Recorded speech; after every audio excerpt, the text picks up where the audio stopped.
Now at 10. Get away! Get away, please! Please get away, please! An employee coming under attack, He grabbed my hands, he dragged me to the bag. then fighting back. So I just literally grabbed it just like this and I started kicking him as much as I could. Tonight, she's speaking out I just feel like I have to talk about it so that no other girl goes through that. about the danger in store. Well, she was alone at work when she was grabbed and dragged by an aggressive customer. But her quick thinking would help send him running. Now, Team Sheldon Fox is in Miami Springs with the more on this alarming ambush, Sheldon. Horrible night at work, Craig and Belkis. The video shows it, and a young woman fought through it. Please get away! Come here, baby. Please get away! Come here. This stomach-turning visit to a Miami Springs smoke shop begs the question.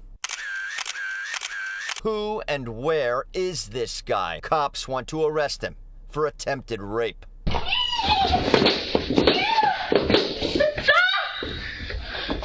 But 20-year-old Aline Campos can tell you just how chilling and close a call it was. I was trying to get away from him, but he would keep trying to grab my hands. Get away! Please get away! The smoke shop employee fought like hell, kicking, screaming, even whacking her attacker with a toilet plunger. I just literally grabbed it just like this and I started kicking him as much as I could.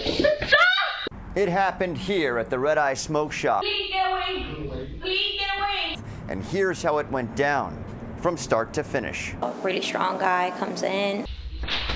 He came in that Saturday night, What are these right here? asked her about cigars, bought a couple and left, only to come back, shirtless, and with sinister intentions. He started pulling me towards him. Get away! Get away, please! Please get away, please! And I was like, please don't touch me. Please don't do anything to me. He didn't listen to her pleas to stop. He grabbed me by my knees, my legs. And then he pulled me down. I hit my head. He grabbed his shirt and he put it in my mouth.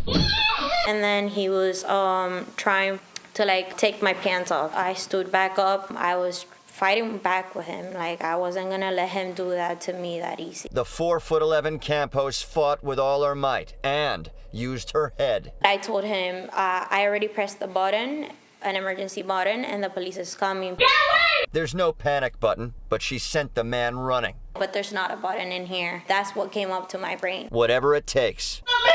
On a terrible night, it was just enough. Oh, he ran away. I just feel like I have to talk about it so that no other girl goes through that. Saturday, November the 9th, 12 Canal Street in Miami Springs. There is a shot of that man. Do you know who he is or where he is? Anything about him? If so, call the police or Crime Stoppers right away. We're live in Miami Springs tonight. Sheldon Fox, 7 News Night Team.